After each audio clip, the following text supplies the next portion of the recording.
I live in Johnson City. I've lived in the Hill Country for 30 years. I'm a native Texan. I'm a daughter of the Texas Republic. I'm very proud of my ancestors and my lineage and what we've done throughout our lives to protect our children and our communities. And I'm in an unusual situation now that we're raising, actually she's our granddaughter. She's sitting over there hiding behind the pole. When I was born, she had seizures like every 5 to 8 minutes. And she had 2 brain surgeries before she was 2 months old. So growing up, she's got still epilepsy and seizures that she deals with. She's intellectually disabled and physically disabled to some extent, although she can run pretty fast. She's a beautiful girl, and she's just an amazing kid.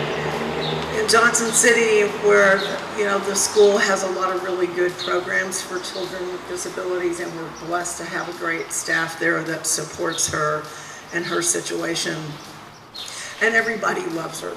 She's super popular. She's very outgoing. She's been on Medicaid since an infant and continues on that program, and it's extremely expensive to pay for the medications that she's on. She has occupational therapy, speech therapy, physical therapy every week. So not only does Medicaid help pay for those medical expenses, but as Kelly said, we're also on the waiting list for the adult programs. They call them Medicaid waiver programs that help to support young adults to be contributing members of society, to have a job, to have a place to live, to be independent, helps with transportation, etc. And as we look at these Medicaid cuts, not only are we really concerned about the cost of her medical expenses as her grandparents and her guardians, but also looking to the future. I'm 58 years old. How is she going to be able to take care of herself, and what can we do to help her as she grows to adulthood?